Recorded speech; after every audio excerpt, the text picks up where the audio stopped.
Radhe Radhe student, today we start chapter 8 introduction of trigonometry. जैसे कि हम सीरीज चला रहे हैं, उसका डे 8 का ये 8 चैप्टर है। ठीक है, तो ट्रिग्नोमेट्री आपने कभी 9th में नहीं पढ़ा हुआ है, तो ये 10th का जो टॉपिक है ये आपके लिए न्यू है। सबसे पहले हम चैप्टर का मतलब समझ लेते हैं। ट्रिग्नोमेट्री मतलब कि ट्राई मतलब 3, गॉन मतलब साइड और मीट्रिक मतलब होता है मेजरमेंट। ठीक है, तो अब इसमें 3 साइड्स ट्रायंगल में होती है। ठीक है, तो ऑब्वियसली आपके दिमाग में पिक्चर बन जाएगा कि ट्रायंगल यूज करना है। अच्छा, इसका यूज क्या है, इस चैप्टर को हम क्यों पढ़ रहे हैं? बहुत ज्यादा बड़े बड़े से जो माउंटेन्स होते हैं या बिल्डिंग्स होती हैं, उनकी हाइट को निकालने के लिए अब हम उनमें बॉटम से लेकर टॉप तक ऐसा कोई स्केल तो यूज नहीं कर सकते, तो हम उसमें क्या करते हैं, एंगल्स का यूज करते हैं। जैसे कि अगर सपोज कि एक बिल्डिंग है और उसके रोड साइड में एक लड़का खड़ा हुआ है, तो वो उस बिल्डिंग के टॉप को देखता है और मेजर करता है कि सपोज कि बिल्डिंग इतने मीटर है। तो सपोज नहीं, एग्जैक्टली अगर उसको निकालना है तो उसको अपना एंगल बस पता होना चाहिए। जैसे कि सपोज कि 60 डिग्री है और ये डिस्टेंस, ये रोड का डिस्टेंस तो वो निकाल सकता है। तो अगर दो चीजें पता है तो वो एग्जैक्ट इसका हाइट बिल्डिंग का बता सकता है। क्लियर? तो अब आपको यूज भी समझ में आ गया कि ट्रिग्नोमेट्री हम क्यों पढ़ रहे हैं। ठीक है, तो अब इस ट्रिग्नोमेट्री में मैंने बताया कि आपको साइड भी पता होना चाहिए और एंगल भी पता होना चाहिए। ठीक है, और अगर नहीं पता है तो आपको रेशियोज पता होना चाहिए। ठीक है, तो अब हम यहाँ से स्टार्ट करते हैं कि रेशियो, एंगल, ये सब कैसे इंट्रोड्यूस होंगे। तो यहाँ पे ना 3 फॉर्मूले होते हैं, साइन, कोसाइन और टैंजेंट। ठीक है, ये बेसिक आप नाम याद कर लीजिए। साइन होता है जो ये ट्रायंगल, जैसे मैंने बताया आपको, तो ट्रायंगल क्या है, राइट एंगल ट्रायंगल आपको यूज करना है। ठीक है, अब राइट एंगल ट्रायंगल का जैसे हम नाम लेते हैं तो 90 डिग्री का एक इमेज बन जाता है कि ट्रायंगल में एक एंगल 90 डिग्री हो। तो 90 डिग्री की जो सामने वाला साइड होगा वो हाइपोटेन्यूज होता है, उसमें कोई कंफ्यूजन नहीं। बाकी कंफ्यूजन आता है परपेंडिकुलर और बेस में। ठीक है, तो जो एंगल जैसे मैंने ए के रिस्पेक्ट में मैं ले लूँ, तो ए के जो हाइपोटेन्यूज है, जो सेकंड साइड में जो बना होगा वो बेस होगा। ठीक है, हाइपोटेन्यूज जो एडजेसेंट साइड होगी एंगल ए की, एक तो हाइपोटेन्यूज है तो दूसरी वाली जो साइड है उसको हम बेस बोलेंगे, और थर्ड साइड होगी परपेंडिकुलर। ठीक है, तो इसमें अब हम साइन, कॉस और टैन का आपको फॉर्मूला बता रहे हैं। साइन SI यानी साइन पूरा नाम है, कोसाइन और टैंजेंट। ठीक है, तो साइन क्या होता है, opposite angle of angle A. जो एंगल ए है उसका जो ऑपोजिट एंगल है। ठीक है, ऑपोजिट ऑफ एंगल, तो इस एंगल का जो ऑपोजिट एंगल है उसका जो साइड है अपॉन हाइपोटेन्यूज। ठीक है, तो अगर इसको इतना ज्यादा कॉम्प्लिकेट करके लिखने की जगह पे हम एक बताते हैं फॉर्मूला, जो कि सारे बच्चों को लमसम आगे चल के पता चल जाएगा। सबका अपना अपना बोलने का वे होता है, कोई कुछ भी नाम से बुला सकता है। वैसे मैंने जो पढ़ा हुआ, पंडित बद्री प्रसाद हर हर बोले। क्लियर? मैंने ये पढ़ा हुआ है। तो अब आपके अकॉर्डिंग जो भी हो, ठीक है, तो आप अपने अकॉर्डिंग उसको बना लीजिए जो इजी हो याद करना। तो जो पहला रेशियो P/H, B/H और P/B। ठीक है, तो P से परपेंडिकुलर है और H से आपका हाइपोटेन्यूज है। ठीक है, तो परपेंडिकुलर और हाइपोटेन्यूज, तो परपेंडिकुलर और हाइपोटेन्यूज जो पहला रेशियो है वो साइन को दिखा रहा है, इसको दिखा रहा है साइन को। तो मैंने यहाँ पे लिख भी रखा है साइन परपेंडिकुलर अपॉन हाइपोटेन्यूज। अब हम एंगल ए के रिस्पेक्ट में निकाल रहे हैं, तो एंगल ए के रिस्पेक्ट में ये परपेंडिकुलर है और ये हाइपोटेन्यूज है। ठीक है, अब कोसाइन की बात करते हैं, तो दूसरा वाला क्या है, कॉस बोलते हैं उसको, कॉस बोल देते हैं, कॉस बोल सकते हैं, आयन हटा दीजिए तो कॉस बोलेंगे आप। ठीक है, साइन कॉस टैन। तो सेकेंड वाला है कोसाइन, उसका फुल फॉर्म है और शॉर्ट फॉर्म है कॉस B/H, मतलब बेस अपॉन हाइपोटेन्यूज। ठीक है, और जो थर्ड साइड है वो थर्ड जो रेशियो है परपेंडिकुलर अपॉन बेस, ये आपका होता है टैन का। ठीक है, तो टैन में क्या होगा, जो एंगल है, एंगल का बेस और ये परपेंडिकुलर, इसका रेशियो होता है। ठीक है, अब इनका यूज करके हम इसमें से रेशियोज निकालेंगे। क्लियर? तो अब आप इसका स्क्रीनशॉट ले लीजिए। उसके बाद में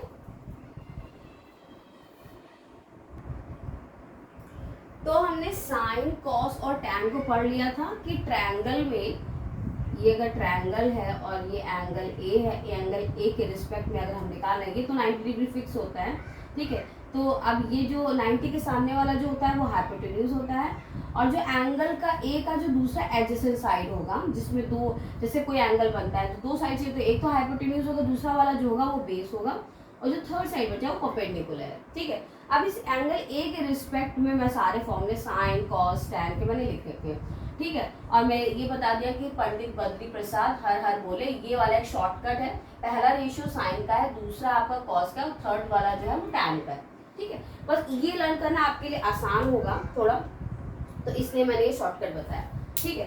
तो अब जैसे कि साइन है परपेंडिकुलर अपॉन हाइपोटेन्यूज, तो अगर इसका इनवर्स मतलब कि 1 upon sine equals to cosec बोलते हैं, ठीक है। तो 1 अपॉन साइन इक्वल्स, अब मैंने 1 अपॉन लिखा है तो ऑब्वियसली ये रिवर्स हो जाएगा, तो यहाँ पे क्या होगा, हाइपोटेन्यूज अपॉन परपेंडिकुलर, ठीक है। तो ये इसके इनवर्स फॉर्म है, साइन का इनवर्स फॉर्म है कॉसेक, कॉस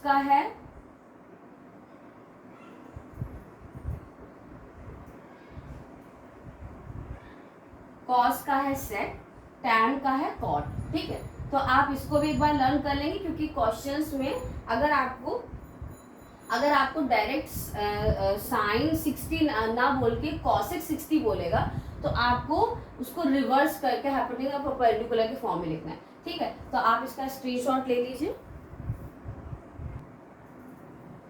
यहाँ पे मैंने दो क्वेश्चंस लिए हुए हैं, एक साइन ए इक्वल्स टू 2/3, जैसा कि आपको मैंने फॉर्मूले बता दिए कि आपको रेशियोज यूज करने, पर आपको समझ भी नहीं आ रहा होगा ना कि क्या रेशियो है, ये परपेंडिकुलर हाइपोटेन्यूज क्या है, ठीक है। तो अब मैं एक क्वेश्चन आपको करा रही हूँ, साइन ए इक्वल्स टू 2/3, मतलब कि एक ट्रायंगल आप बनाएंगे, 90 डिग्री तो फिक्स ही आपको पता ही है। तो एक एंगल आपने सपोज ये ए ले लिया, ये बी हो गया और ये सी हो गया। अब ये बोला है कि साइन ए इक्वल्स टू 2/3 है, ठीक है। अब मैंने ये बताया था पंडित बद्री प्रसाद हर हर बोले, ठीक है। तो पहला वाला क्या होता है, परपेंडिकुलर अपॉन हाइपोटेन्यूज।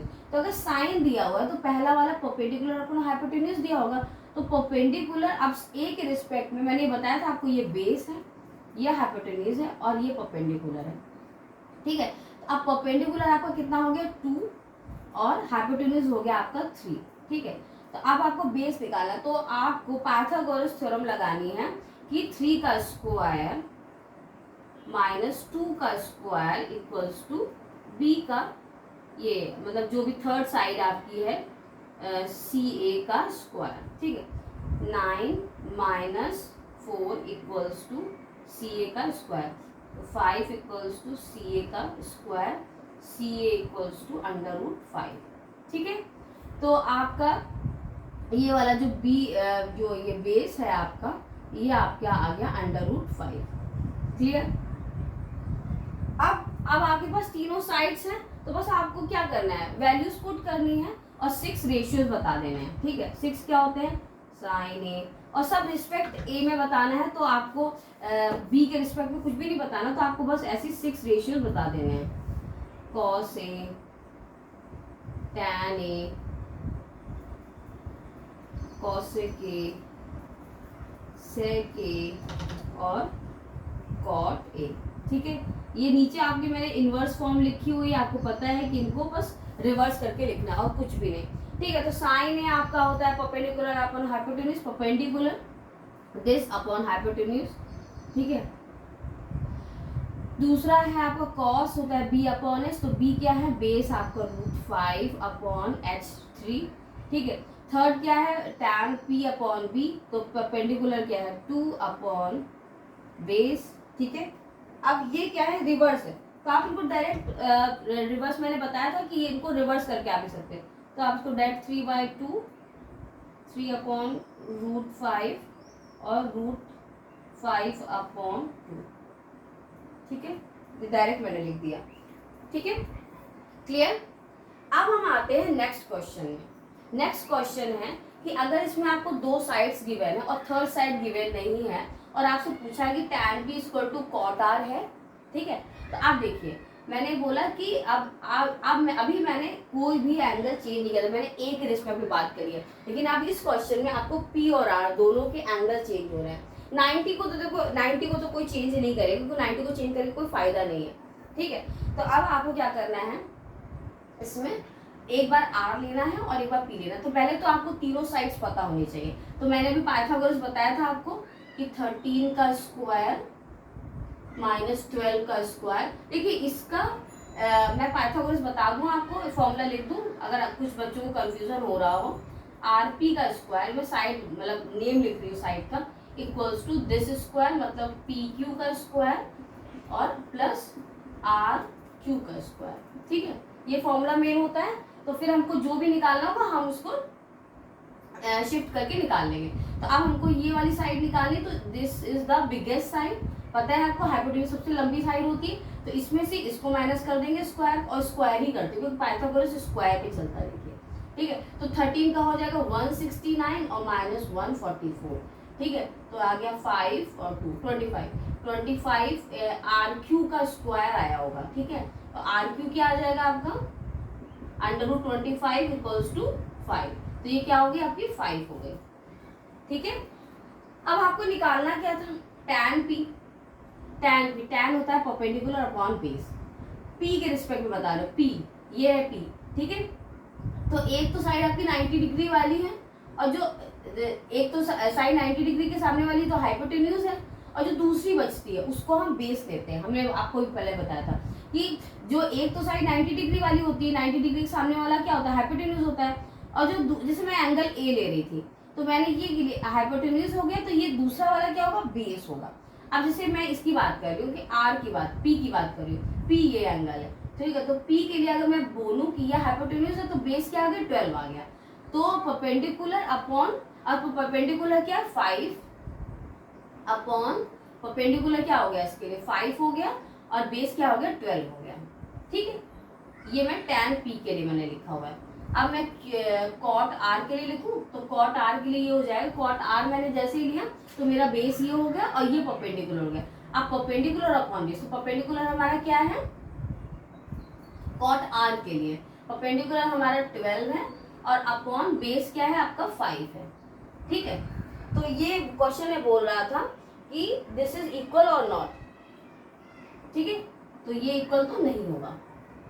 क्लियर, फिर से मैं एक बार एक्सप्लेन करती हूँ। tan p, तो tan p जैसे ये लिया तो आपका यहाँ पे बेस ये है और ये आपका परपेंडिकुलर 5 है। ठीक है, तो बेस, अब हमको परपेंडिकुलर tan p के लिए हमको परपेंडिकुलर अपॉन बेस लेना, तो परपेंडिकुलर अपॉन बेस ले लिया। अब tan r के लिए वही परपेंडिकुलर अपॉन बेस, तो परपेंडिकुलर अपॉन बेस, तो they does not equals to. ठीक है, इसमें इक्वल्स टू प्रूव करना था कि दिस इज इक्वल्स टू, तो बोलेंगे they does not equals to. Clear,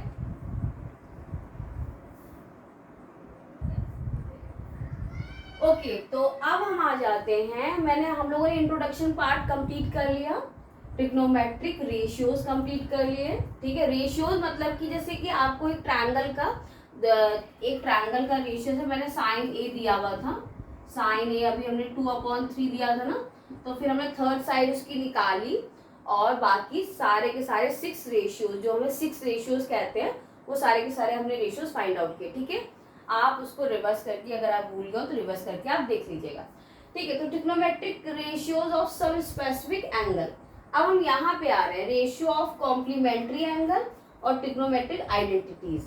ठीक है, तो अब जैसे सारे एंगल्स, जैसे अब मैंने से एग्जांपल दिया था कि अगर कोई बिल्डिंग का टॉप देख रहा है और वो उस उस एंगल को अगर वो पता कर सकता है कि हाँ, जैसे कि ये बेस है और ये वाला जो एंगल है, जो मेरी आई का एंगल है, टॉप से बन रहा है, तो अगर मैं उस एंगल को बता दूं कि हाँ मैं इतने एंगल से देख रहा हूँ, और वो मैंने जो सड़क का ब्रेथ है तो उस बिल्डिंग का पूरा हाइट निकाल सकता है। तो इसमें कुछ एंगल्स हमको दिए गए हैं 0, 30, 45, 60, इनको आप लर्न कर लीजिएगा। ठीक है, साइन, कॉस, टैन, कॉसेक, ये तो आपकी इनवर्स फॉर्म है, ये तो रिवर्स फॉर्म है, बस आपको साइन, कॉस और टैन लर्न करना है। ठीक है, तो साइन, कॉस, टैन आपने अगर लर्न कर लिया, तो अब जैसे आपसे पूछा जाएगा इवैल्यूएट दिस, तो इस क्वेश्चन में कुछ भी नहीं है, कॉसेक 45। अब कॉसेक 45 की वैल्यू आपको नहीं आती होगी तो आप क्वेश्चन नहीं कर पाओगे। अब कॉसेक 45 की जो वैल्यू है वो है √2। ठीक है, तो आपने √2 लिख दिया, अब प्लस कॉट 45 की जो वैल्यू है वो है 1। ठीक है, तो इसका ये आंसर हो गया √2 + 1। ठीक है, तो अब ऐसे ही मतलब बहुत सारे क्वेश्चन है, वो अभी मैं सिर्फ कॉन्सेप्ट बता रही हूँ कि कैसे आपको फॉर्मूला क्वेश्चन में यूज करना है, इसलिए मैं एक एक क्वेश्चन सिर्फ ले रही हूँ। उसके बाद में मैं सारा का सारा फर्दर जितने क्वेश्चन का सारा पार्ट है, वो चाहे वो आपका एनसीईआरटी से हो, आरडी शर्मा से हो, किसी भी 10 ईयर्स से हो, मैं वो बाद में लूंगी, ठीक है। फिर नेक्स्ट आपका आ जाता है कि एंगल्स। तो अब इस पे अगर आप एंगल्स पुट करते हो, ठीक है, तो ये आपका शो करना है, मतलब प्रूव करना है कि ये इक्वल्स टू है कि नहीं है। तो इसको प्रूव, ऐसे क्वेश्चंस भी आते हैं। तो इसमें क्या करना है, सिंपली आपको वैल्यू पुट करनी है। जैसे cos 30 की वैल्यू क्या है, √3/2, ठीक है। sin 30 की वैल्यू क्या है, 1/2, ठीक है।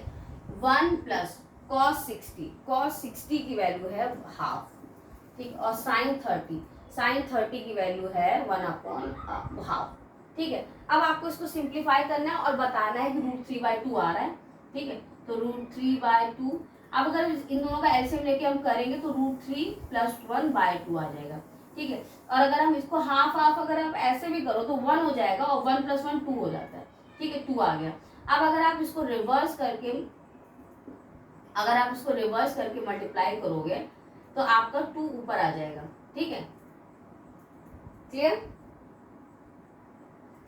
मैंने क्वेश्चन गलत तो नहीं नोट किया कहीं? सही है ना? ठीक है। हाँ, तो ऊपर मैंने हाँ वैल्यूज मैंने सही पुट की हैं, क्योंकि यहाँ पे मुझे कुछ मिस्टेक दिख रहा है। cos 30 की वैल्यू है √3/2, और ओ मैंने क्वेश्चन गलत किया, तभी मुझे सोच रही हूँ कि क्वेश्चन मेरे से गड़बड़ है। sin 60 दिया हुआ है, तो sin 60 की वैल्यू है √3/2, ठीक है। तो अब यहाँ पे आपका जाएगा 2√3, ठीक है ना। तो अब ये √3/2 ऐड होगा तो आ जाएगा 2√3/2, और यहाँ नीचे तो 2 आ ही गया था, तो फिर उसके बाद आपका आ जाएगा 2√3/2 और 2√3/2, और ये रिवर्स होकर ऊपर जाएगा ना, तो ये ऐसे हो जाएगा, ठीक है। सॉरी, अपॉन 1 है तो 1/2 हो जाएगा, अपॉन 1 है, ठीक है। तो ये 2 कैंसिल हो गया, तो आपका आ गया √3/2। क्लियर? तो इस टाइप के प्रूव वाले क्वेश्चन आपको मिले, जिसमें इसका सिंपली वैल्यू पुट करनी है, कैलकुलेट करना है, आपको प्रूफ कर देना है, ठीक है। तो आपका trigonometric ratio of complementary angles. अब हम यहाँ पे आ जाते हैं कॉम्प्लीमेंट्री एंगल्स के लिए। जैसे कि कॉम्प्लीमेंट्री एंगल आपका कुछ फॉर्मूले हैं। अब हम आ जाते हैं कॉम्प्लीमेंट्री,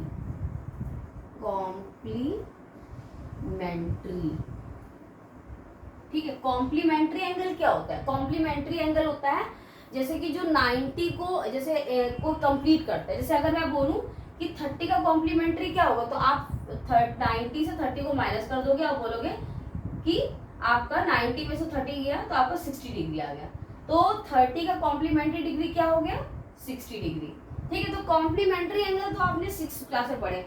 अब ये ट्रिग्नोमेट्री में कॉम्प्लीमेंट्री एंगल कैसे यूज हो रहा है, आप देखिए, ये थीटा है, ये 90 है, ठीक है। तो अब अगर मैं 90 का कॉम्प्लीमेंट्री एंगल, सॉरी थीटा, ये तो 90 है आपका, ठीक है। अब इसका मैं, तो ये दोनों क्या है, दूसरे के कॉम्प्लीमेंट्री हैं, ओके। क्योंकि ये दोनों एंगल, ठीक है, OPQ नाम दे दिया। अगर मैं बोलूं angle OPQ plus angle QOP, ठीक है, तो दोनों 90 डिग्री, क्योंकि ये तो 90 तो बाकी दोनों एंगल 90 डिग्री, तो इस ये थीटा का कॉम्प्लीमेंट्री क्या होगा, ये वाला एंगल होगा, ठीक है। तो अगर मैं sin 90 माइनस थीटा, मैं इसकी बात कर रही हूँ, तो क्या हो जाएगा sin 90 माइनस थीटा, तो मतलब कि cos theta, sin 90 minus theta, मतलब कि अगर मैं ये बोलूँ कि this is 90 minus theta, this is theta, this is 90, तो ये क्या हो जाएगा 90 माइनस थीटा, ऑब्वियसली, ठीक है, क्योंकि मैंने बोला इन दोनों का सम 90, तीनों का 180 होगा, ठीक है। तो ये हो जाता है cos 90, तो इसका मतलब कि ये अगर मैं साइन के रिस्पेक्ट में ले रही हूँ तो ये आपका cos देता है। मतलब मैं आपको एक एक्सप्लेन करके दिखा देती हूँ कि अगर मैं इसका साइन लेती हूँ, साइन क्या होता है,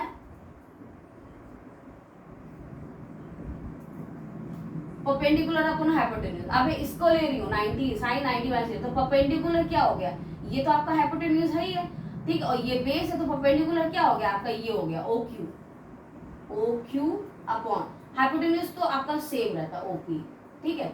अब अगर मैं साइन, ये आपका हो गया साइन, ठीक है। अगर मैं इसी का कॉस थीटा ले लेती हूँ, कॉस थीटा, तो कॉस थीटा क्या हो जाएगा आपका बेस अपॉन, तो कॉस थीटा में बेस क्या हो जाएगा O Q upon hypotenuse OP. अब बताइए आया आपका। मैंने साइन 90 माइनस थीटा जो लिखा, साइन 90 माइनस थीटा लिखा O Q upon O P, और सेम मैंने ये भी लिखा कॉस, तो O Q upon O P, ठीक है। तो इसीलिए मैंने बोला sine 90 minus theta equal to cos theta. ऐसे आप सारे रेशियोज निकालोगे तो ये आपके सारे रेशियोज रिवर्स फॉर्म में आ जाएंगे, ठीक है। तो अब आपको इसको यूज, कोई प्रूविंग नहीं बोलता है, बस आपको यूज करना है, ठीक है। Sine 90 minus theta cos theta, और आप पढ़े cos 90 minus theta sine theta, tan cot हो जाता है, कॉसेक सेक हो जाता है, सेक कॉसेक हो जाता है, और कॉट ऐसे। अब आपको ये क्यों हो रहा है ये मैंने आपको बता दिया, क्योंकि ये 90 माइनस थीटा है। अगर इसका मैं साइन 90 माइनस थीटा निकालती हूँ और कॉस थीटा निकालती हूँ तो दोनों का सेम आता है, क्लियर। अब हम इसका एक दो क्वेश्चंस ले लेते हैं, आप उसका स्क्रीनशॉट ले लीजिए। कॉम्प्लीमेंट्री एंगल का यूज कहाँ होगा, ऐसे सम्स में होगा, ठीक है। कॉम्प्लीमेंट्री एंगल पढ़िए, यूज भी तो पता होना चाहिए। अब जैसे यहाँ पे देखिए आपको इन दोनों का सम ना 90 होता दिखेगा ऐसे सम्स में, तो आप बिल्कुल कर लीजिए। 67 और 23 को आप करोगे तो 90 दिख रहा होगा, 40 और 50 को करोगे तो 90 दिख रहा होगा। और देखो ये 0 की तो वैल्यू, 0 डिग्री की तो वैल्यू आपको पता ही है, ठीक है। आप देखिए यहाँ पे अब आप इसको 2 साइन, इसको अगर आप लिखोगे कॉस, एक मिनट, अगर मैं इसको कॉस सिंपली 67 को हम क्या लिख सकते हैं 90 माइनस 23, ठीक है। मतलब बात मैंने वही लिखी हुई है, बस उसको थोड़ा घुमा दिया। इसको आप टैन 40 को लिख सकते हो, टैन 90 माइनस 40 आएगा, ठीक है। अब देखिए ये साइन कॉस 90 माइनस थीटा क्या होता है, साइन थीटा होता है, तो क्या हो जाएगा 2 sine 23 upon sine 23 minus tan 90 minus theta cot theta हो जाएगा, तो कॉट 50 अपॉन कॉट 50। अब ये कैंसिल आउट हो जाएंगे, ठीक है। और यहाँ पे माइनस कॉस 0 भी है, उसको मत भूलिएगा। माइनस कॉस 0 की वैल्यू 1 होती है, ठीक है। अब यहाँ से आ गया 2 माइनस 1, तो 2 माइनस 2 इक्वल्स टू 0, ठीक। इतने सिंपल क्वेश्चन आते हैं, मतलब इतने सिंपल नहीं आते हैं, this is the initial level. अभी आपको थोड़े हाई लेवल के क्वेश्चन में क्वेश्चन आंसर्स राउंड में बताऊंगी, ठीक है। तो trigonometric ratio of a complementary angle आपका यहाँ पे फिनिश हो जाता है। ये क्वेश्चन का स्क्रीनशॉट आप ले लीजिए। अब आपका लास्ट टॉपिक आता है ट्रिग्नोमेट्रिक आइडेंटिटीज, ठीक है। तो ट्रिग्नोमेट्रिक आइडेंटिटीज आपकी 3 थ्योरम्स है, थ्योरम्स को आपको पढ़ना जरूरी नहीं है, बस इन 3 फॉर्मूले को आपको लर्न करना है। Sec square theta plus 1 equals to tan square theta, cosec square theta equal to 1 plus cot square theta, और sine square theta plus cos square theta equals to 1, ठीक है। अब ये आपने लर्न कर लिया, मैंने बोला कि ट्रिग्नोमेट्रिक आइडेंटिटीज आपको 3 फॉर्मूले लर्न कर ले। इसका यूज क्या है, तो यूज मैं बता रही हूँ कि आपको ये प्रूफ करने के लिए आएगा, दिस इज इक्वल्स टू 1, ये आपको प्रूफ करना है। आप प्रूफ कैसे करना है, आप कॉस स्क्वायर थीटा देखो यहाँ पे कॉस स्क्वायर थीटा आपको यहाँ दिख रहा है, ठीक है। तो कॉस स्क्वायर थीटा आप लिख सकते हो 1 माइनस साइन स्क्वायर थीटा, ठीक है। कॉस स्क्वायर थीटा को आप 1 माइनस साइन स्क्वायर थीटा लिख लीजिए, ठीक है। और प्लस, अच्छा 1 plus 1 plus cot square theta है ना ये आपके क्वेश्चन में, yes 1 plus cot square theta, तो 1 प्लस कॉट स्क्वायर थीटा होता है आपका कॉसेक स्क्वायर थीटा। हाँ, तो यहाँ से आपने लिख दिया कॉसेक स्क्वायर थीटा, ठीक है। कॉसेक स्क्वायर थीटा लिख दिया। अब कॉसेक स्क्वायर थीटा मैंने बताया था किसका इनवर्स होता है, कॉसेक साइन का होता है। तो ये जब ऊपर जाएगा तो ये बना देगा साइन, ये तो अब मैंने इसको तो एक्सपेंड करके लिखा ही है, ये बना देगा आपका साइन स्क्वायर थीटा, ठीक है। अब ये प्लस और माइनस वाला साइन कट जाएगा तो आपका आ गया 1, ठीक है। कि ऐसे यूज करना है इन तीनों फॉर्मूले को आपको क्वेश्चंस में। अब इसे लिखा है ये 1/1 प्लस साइन थीटा। अच्छा, जैसे कि कुछ बच्चे कंफ्यूज है कि अगर स्क्वायर पता चला हटा दिए, sine theta plus cos theta, नहीं, ये फॉर्मूले बिल्कुल एज इट इज आपको यूज करनी है। अगर स्क्वायर है तो स्क्वायर में ही यूज करना है, ये नहीं कि sec theta plus 1 equals to tan theta, ऐसा नहीं हो सकता। ठीक है, तो अब जैसे ये क्वेश्चन है तो इसमें हमें क्या करना है, हमको दिख रहा है a plus B a minus B, तो a square minus B square ही बन सकता है। ठीक है, तो हमने इसको एलसीएम फॉर्म में जैसे लिखते हैं ना, a square minus B square. ठीक है, इन दोनों का एलसीएम लिया। ठीक है, तो a square minus B square, या लिख देती हूँ, शायद किन्हीं बच्चों को समझ में नहीं आएगा, 1 प्लस साइन थीटा। ठीक है, और दूसरे में 1 माइनस साइन थीटा। क्लियर, दोनों का एलसीएम लेंगे यही आएगा, फिर हम इसको इससे इधर मल्टीप्लाई कर देंगे, इसको इधर मल्टीप्लाई कर देंगे। ठीक है, तो यहाँ पे क्या आ जाएगा, 1 माइनस साइन थीटा और प्लस 1 प्लस साइन थीटा। ठीक है, ऊपर आ गया। अब ये दोनों के दोनों ये साइन साइन कट जाएंगे, यहाँ पे आ जाएगा 2 आपका, ऊपर आ गया 2, और नीचे क्या आ गया, a square minus 1 square minus sine square theta, और 1 माइनस 1 यहाँ पे मैं लिख देती हूँ। ठीक है, 2/2 आया ऊपर, और नीचे आ गया 1 square minus sine square theta, a square minus B square के फॉर्मूले से। तो ठीक है, तो ये हो जाएगा तुम्हारा 1 माइनस साइन स्क्वायर थीटा क्या होता है, कॉस स्क्वायर थीटा, और कॉस स्क्वायर थीटा का इनवर्स फॉर्म क्या हो जाएगा, सेक होता है, सेक स्क्वायर थीटा। प्रूफ हो गया। ठीक है, क्लियर। तो अब आपका पूरा इंट्रोडक्शन ऑफ ट्रिग्नोमेट्री चैप्टर में जितनी भी हेडिंग्स थी वो आपकी क्लियर हो चुकी है कि कैसे फॉर्मूले हम कैसे क्वेश्चंस में यूज करते हैं। अभी हमने क्वेश्चंस यूज नहीं किए, बहुत सारे क्वेश्चंस करने हैं, तब जाके प्रैक्टिस हो पाएगा। ठीक है, बस मैंने आपको यूज बताया कि आपको यूज कैसे करना है। ठीक है, तो अब आप इसका एक बार स्क्रीनशॉट ले लीजिए, इसको रिवर्स करके देखिए। मैं अब आपको ये फॉर्मूले दोबारा रिवाइज नहीं कराऊंगी, मैं क्वेश्चन में डायरेक्ट यूज करूंगी। ओके, तो आप सब इसका स्क्रीनशॉट ले लीजिए, और थैंक यू, राधे राधे।